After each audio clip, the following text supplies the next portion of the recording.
Hello guys, magandang hapon. For today's video guys ay magbabawas tayo ng relo.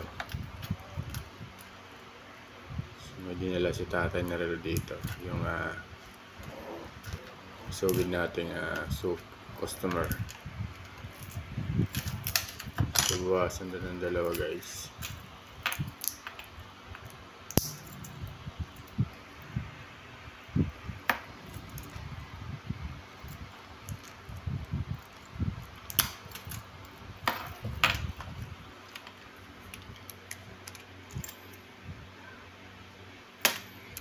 So, ang ganitong bracelet guys ay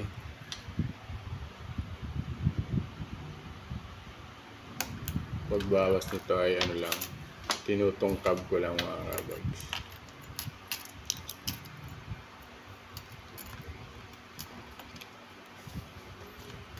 Wala kasi itong yung bawasan kagaya ng ibang relo na may pin. Ito guys, sinisikwat ko lang yung parang ganyan.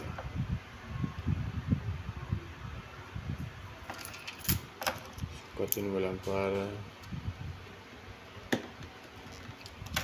bawasan.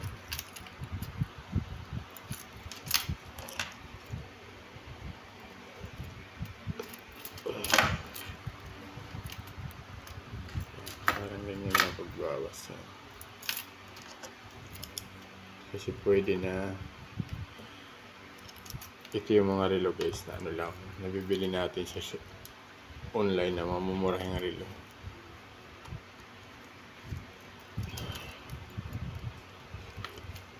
Dalawa kasi pabawasin.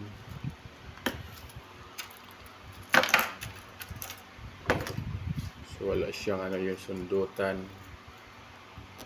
Parang pin guys. Para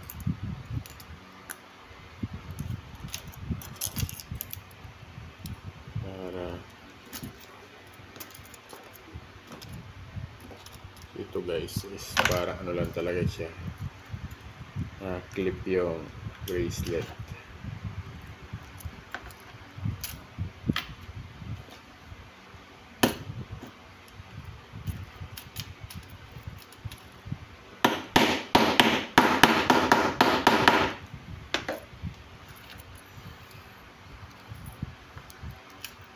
Sabi ni tatay dalawa lang daw.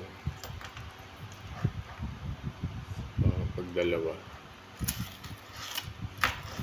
maluwag pa rin. So gawin natin ay i-adjust lang natin dito sa ating gitna na butas. So equals to 3 ang nabawas natin pag ganun. So yan na siya guys. So ito yung nabawas natin, tinungkab ko lang. So siya, Casio ay Seiko 5 na quartz. Imitation lang to guys. So bye bye. Thank you for watching.